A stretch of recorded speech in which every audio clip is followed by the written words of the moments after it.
السلام علیکم۔ اچھا یار دیکھیں، دوستوں کے بغیر نہ گزارا نہیں ہے۔ بندہ دوستوں کے ساتھ بیٹھتا ہے، کچھ اپنی بات سناتا ہے، کچھ ان کا غم سنتا ہے،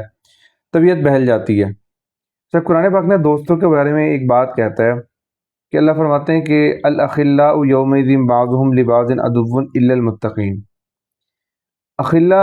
کہتے ہیں خلیل کی جمع ہے۔ اخلا خلیل کسے کہتے ہیں کہ ایسا دوست، ایسا گہرا دوست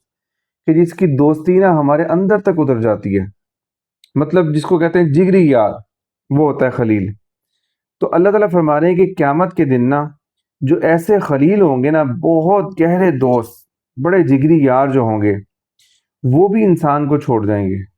اور صرف چھوڑ نہیں جائیں گے بلکہ دشمن بن جائیں گے۔ عدوً الا المتقین، سوائے متقین کے، پرہیزگاروں کے۔ اچھا اب کیا مطلب اس کا کہ اب دیکھیں نا، ہم تھوڑا سا امیجن کریں کہ اللہ معاف کرے، اللہ تعالیٰ ہم سب کی حفاظت فرمائے کہ سر کے اوپر آگ کے کوڑے برس رہے ہوں اور فرشتے جو ہیں وہ الٹے منہ گھسیٹ کے جہنم کے اندر لے کے جا رہے ہوں،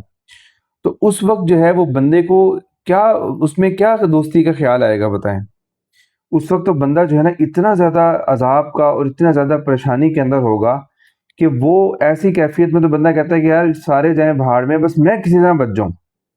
اچھا پھر اس موقع کے اوپر وہ دوست کہ جن کے ساتھ مل کر بندہ گناہ کرتا تھا، جن کے ساتھ مل کر گناہوں کی وجہ سے دوستی تھی، ٹھیک ہے، مطلب ان سے دوستی جو ہے نا وہ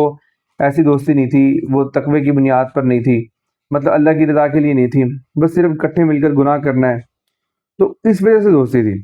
اب ایسے موقع پر وہ دوست کہاں یاد آئیں گے؟ بلکہ وہ یاد آئیں گے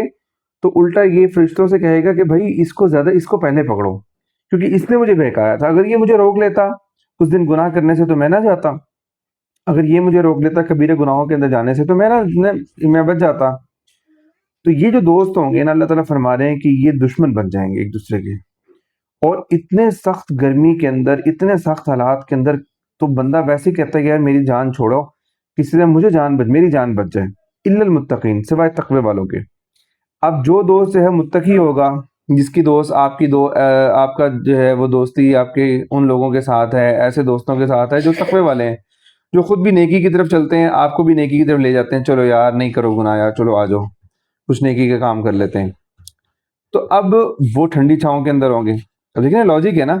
کہ وہ ٹھنڈی چھاؤں کے اندر ہیں، وہ فرشتے ان کو بڑے اعزاز و اکرام سے لے کے جا رہے ہیں۔ اب جب بندہ ایسی ٹھنڈی چھاؤں کے اندر ہو، جنت کی طرف جا رہا ہو، جنت کی خوشبویاں آ رہی ہوں، تو اب دماغ بھی کام کرتا ہے اور اس کو دوست بھی یاد آتے ہیں، اور وہ سارا پھر وہ بندہ کہتا ہے کہ یار بس میں اتنا مزے کے اندر جا رہا ہوں، چلو اور لوگ بھی فائدہ اٹھا لیں، یار میرے جو وہ دوست ہیں نا جو کسی تکلیف کے اندر ہیں، تو اللہ تعالیٰ سے گزارش کرتا ہے کہ یا اللہ مہربانی فرما، اس کو بھی جو ہے نا ہمارے ساتھ بھیج دے۔ تو اس لیے دوستی کرنے میں نا یہ چیز بڑی ضروری ہے کہ کہیں ایسی نہ ہو کہ ہماری دوستی اس طرح کی ہو، خدا نہ خواستہ، اللہ نہ کرے کہ دنیا کے اندر تو ہم مزے کر لیں اور قیامت والے دن جو ہے نا وہ دشمن بن جائے، ایسی دوستی نہ ہو۔